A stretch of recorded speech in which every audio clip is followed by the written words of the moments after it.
こんにちは、リエポです。私は今、プレミアムホテル門司港をチェックアウトしようとしています。いやー、夜景が最高のホテルでしたね。というわけで、今日はこれから下関に向かいたいと思います。というか、よく考えたらこの旅で九州出るのって初なんですよね。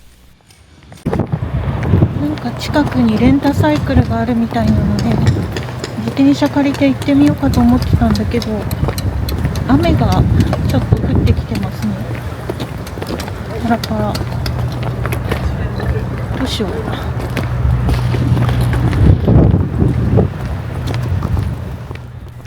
ホテルをチェックアウトして、門司港レトロの象徴ともいえる海峡プラザの前にやってきました。潮風がめっちゃめちゃ気持ちいいなぁ。歩いてたら外国の人に呼び止められたなんだろうと思ったら、門司港名物のバナナマンのオブジェの前で写真を撮ってほしいみたい。OK OK と快く引き受けてアングルを変えて数枚撮影しました。なんか朝からいいことした気分ですね。私の得ポイントがまた一つ加算された気がする。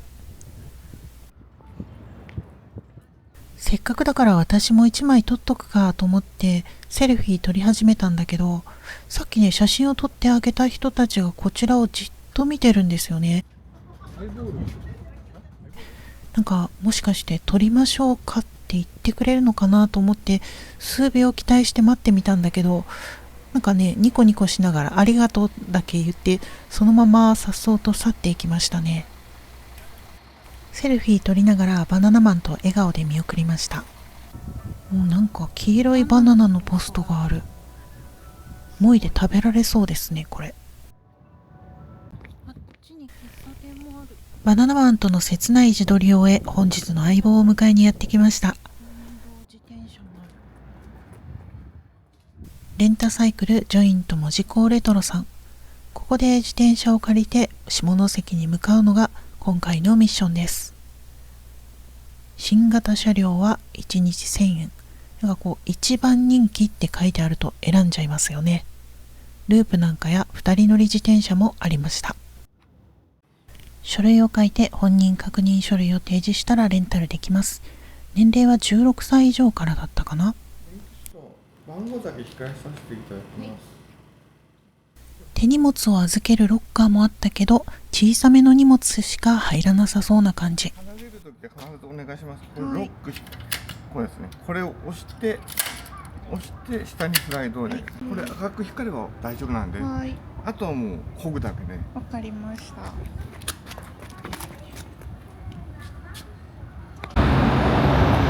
自転車の鍵が可愛い。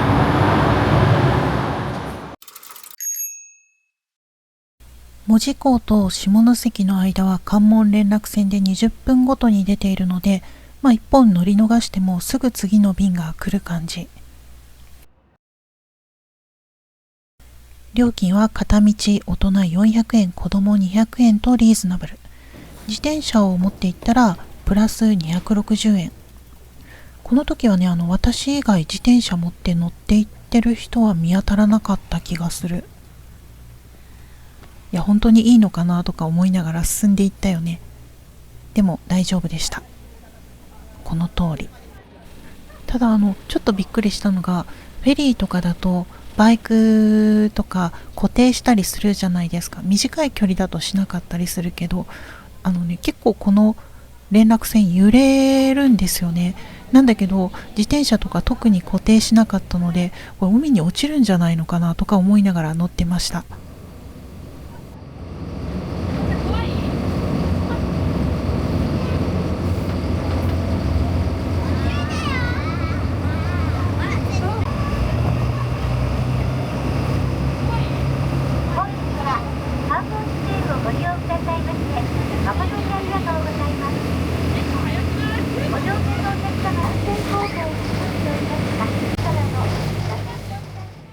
なんか乗る前にレビュー見てたら波をかぶったりすることもあるって書いてあったんだけど、幸い私はこの時波はかぶりませんでした。多分前の方とかにいたらそういうこともあるのかな。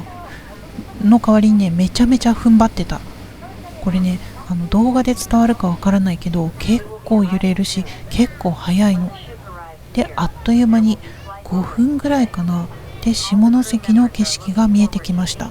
めちゃめちゃ近すぎる。下関唐戸川の桟橋に到着しました。いやー本当にあっという間だった。5分、所要時間5分。なんか自転車を押さえている間にあっという間に着いた気がする。桟橋沿いを観光客の人が結構な数歩いてる。観覧車気になるな。で、ここを歩いていって左手をふと見ると下関グランドホテル。これもうホテル出たらすぐ門司港と行き来できるホテルですよね。めちゃめちゃ便利。しかも目の前には唐戸市場。いやー、私にしてはここまでめちゃくちゃ順調にたどり着きましたね。というか迷いようがないわけなんだけど、船乗って桟橋から桟橋に行き着くだけなんで絶対迷わない。方向音痴でも絶対たどり着けます、ここなら。で、唐戸といえば下関といえばフグですよね。なんかここ福って書いてあるけど、やっぱりご当地だとちゃんと福って呼ぶんですかね。福っていつから呼ぶようになったんだろうと思ったら、なんと平安時代からでした。最近福って呼ぶようになったんじゃないのと思ったんだけど、フグっていう名称の方が最近っていうか江戸時代ぐらいからで、もともとは福っていう呼び名だったらしい。なのでこの下関とか、近く近隣では福って呼ぶみたいですね。そうなんだ、知らなかったよ。唐戸はフグだけじゃなくて海鮮はいろいろ美味しい。タイやハマチなんかも美味しいって書いてあったかな。今通っているのはカモンワーフという商業ビルで、飲食店やお土産物屋さん、あとレンタサイクルとか自転車屋さんも入っているみたい。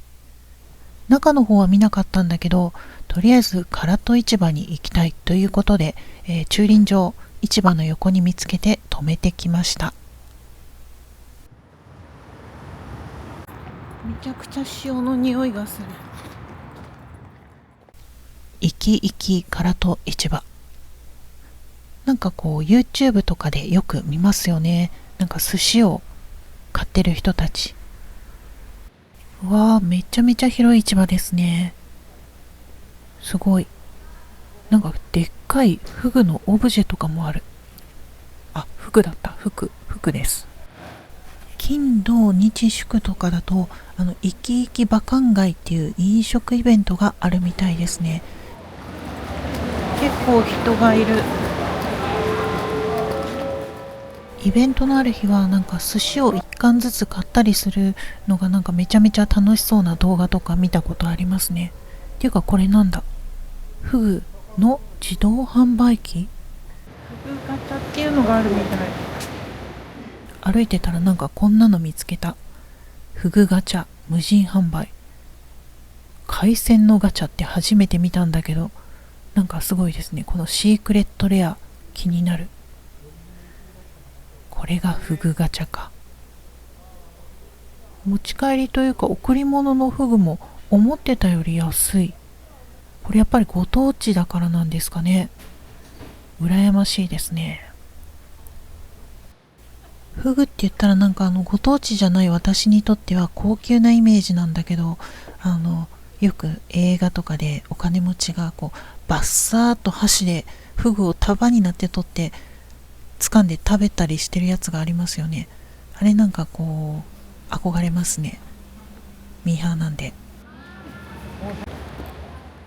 なんか想像してた市場より静かな気がするけど、これお昼時だからなのかな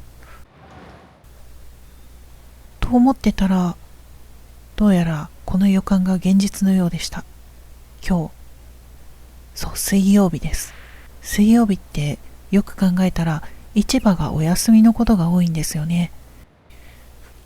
週末イベントの寿司バイキングはないとしても、なんかお寿司的な海鮮丼的なもの買えるかなと思ってきた私が甘かったです。朝だったらまだあったのかな。2階になんか食堂があるみたいなんで、そちらに行ってみようかと思います。唐戸市場寿司。おー、人入ってる。美味しそう。楽しみだなと思って向かおうとしたら、何この人。見たらめちゃめちゃ並んでる。お昼時に私の順番が回ってくる気がしないですね。ここにある唐戸食堂っていうのは、これもなかなか美味しそうじゃないか。このよしっていう市場食堂も美味しそうですね。フグとか、このプリップリの大正エビも美味しそうと思ったら、今日閉まってた。いや、確かもう一軒あったはずだ。もう一軒。どこだ？そこに期待をかけよ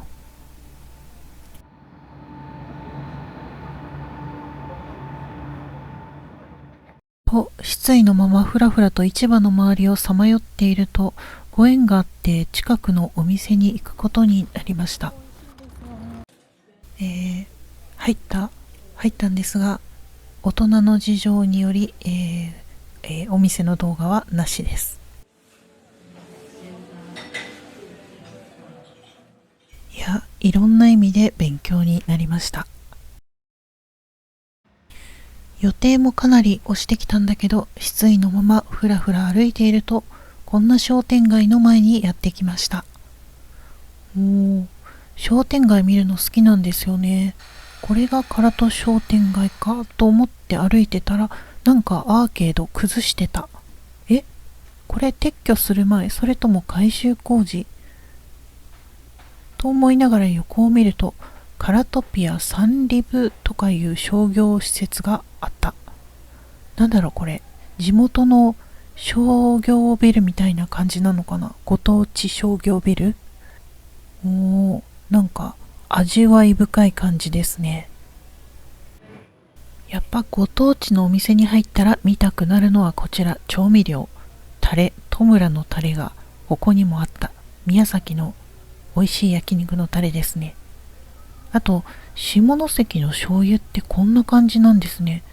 海を渡ったら醤油の味も変わるのかなと思ってたんだけど、さっき食べたお店ではね、醤油は普通に美味しいお刺身醤油だった。っていうか、殿様醤油ってなんだ？いい感じの昭和っぽい商業ビルだなと思ってたら、閉店のお知らせが出てた。港の方に戻って再び自転車で移動を始めます。なんかね、この近くにはフグのね銅像がある亀山八幡宮っていう神社とか、あとね赤間神宮っていう綺麗な神社があるみたい。一旦このフグのオブジェのところで下関っぽい写真を撮ってから次の目的地に向かいます。昨日泊まった門司港のホテルの窓からずっとこの唐戸川の観覧車が夜景で見えてたんだよね。キラキラ輝いてすんごい綺麗だったから、あそこ遊園地なのか行ってみたいなって思ってた。今から向かいたいと思います。途中でこの海峡館とかいう水族館みたいなの、目新しい感じの水族館があった。最近できたのかな。というわけで唐戸の街をかっ飛ばしていきます。レンタサイクルってほんと便利ですよね。私のような体力のない人間でもどこまでも走っていける。なんだこれ、2階建てバス、ロンドンバスってやつですかね。なんでここにあるんだろう。遊園地が近づいてきた。でもなんか音がしない？動いてる感じがないけど。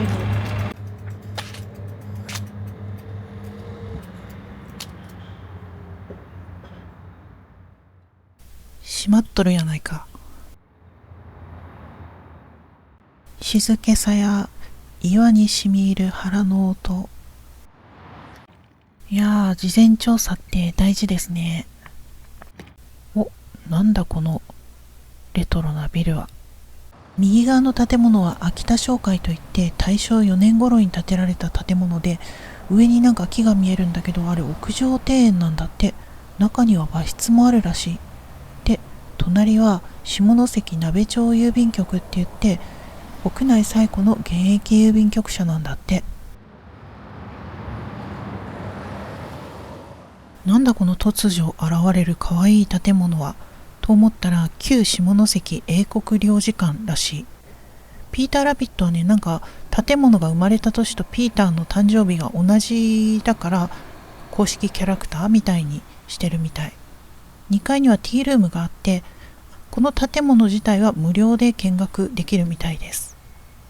スコーンめちゃめちゃ美味しそうだったんで食べてみたかったな。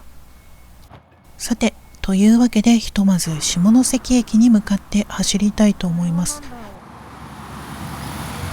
ホテルみたいと走り出したところで、なんか気になる建物見つけた。何これ。そういえば星野リゾートのホテルが下関に新しくできるって聞いてた気がする。これがそうなのか。なんかね、全室オーシャンビューでめちゃめちゃなんか雰囲気がラグジュアリーなホテルでしたね。あと長いウォータースライダーみたいなのがあるらしい。しかしまあ自転車かっ飛ばして下関を走ってる私には縁のないようなホテルかもしれない。なんかね、スイートルームは砂のあるリビング、砂浜のあるリビングっていうのがあって、中では望遠鏡なんかもついているとか、プールとか家族で楽しめるアクティビティもあるみたいなので、家族旅行にもいいのかもしれないですね。ただ星野リゾートって予約した時点からキャンセル料が発生するから、なかなかまあ予定が確実な時じゃないと取りづらいっていうなんか心理的ハードルがありますね。さらに自転車でひた走っていると、街の中には至るところに海に関連するオブジェが。これなんだ。なんか知らない土地の植物って見たことないのがあったりしますよね。これなんだろう。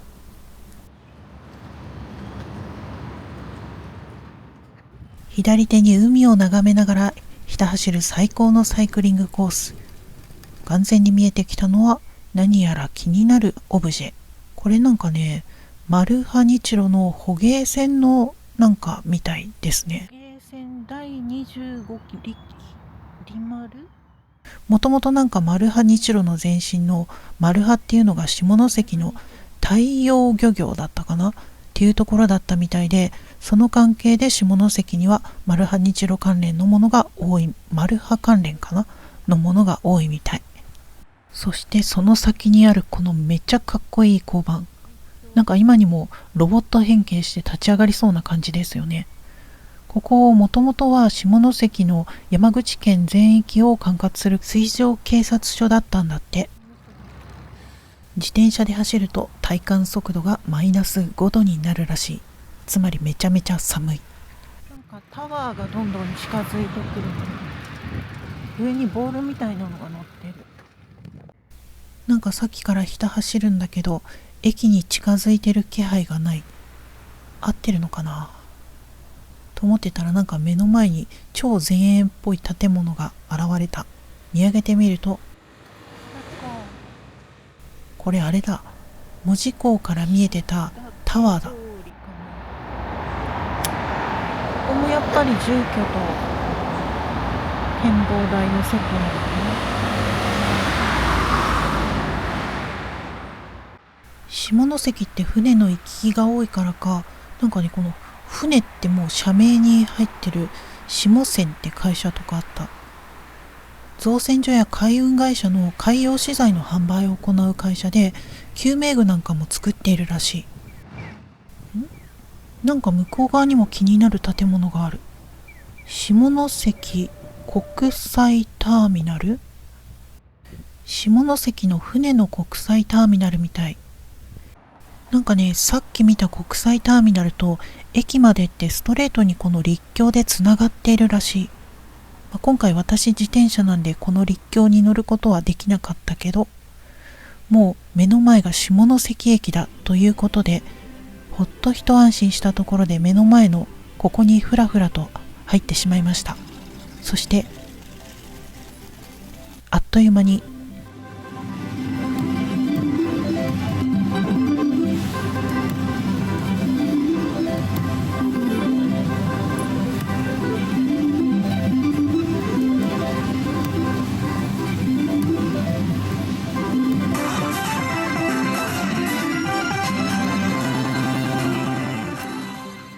チャンチャラランランランランランランチャンチャラランランランランランタンタラランランランランランランランランランランランランランなんて浮かれていたのもつかの間。あれ、そういえば4時ぐらいだけど、自転車って返すの何時だったっけとふと思って電話してみたら、なんと10時ということで、安心したのもつかの間、違う自転車会社に電話してました。実際の返却時間は5時。今4時過ぎ。全く間に合わないということで、下関駅本当に一瞬だけ見て、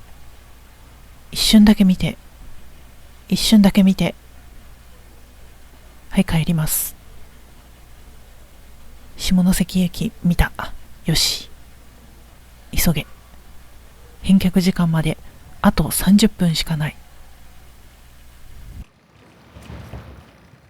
ちなみにさっきの当たりはどうしたかというと、急いで換金しようとしたら換金も大行列で、前のお兄ちゃんにさっとこれ少ないですけどって言って渡して走り去っていったのでした。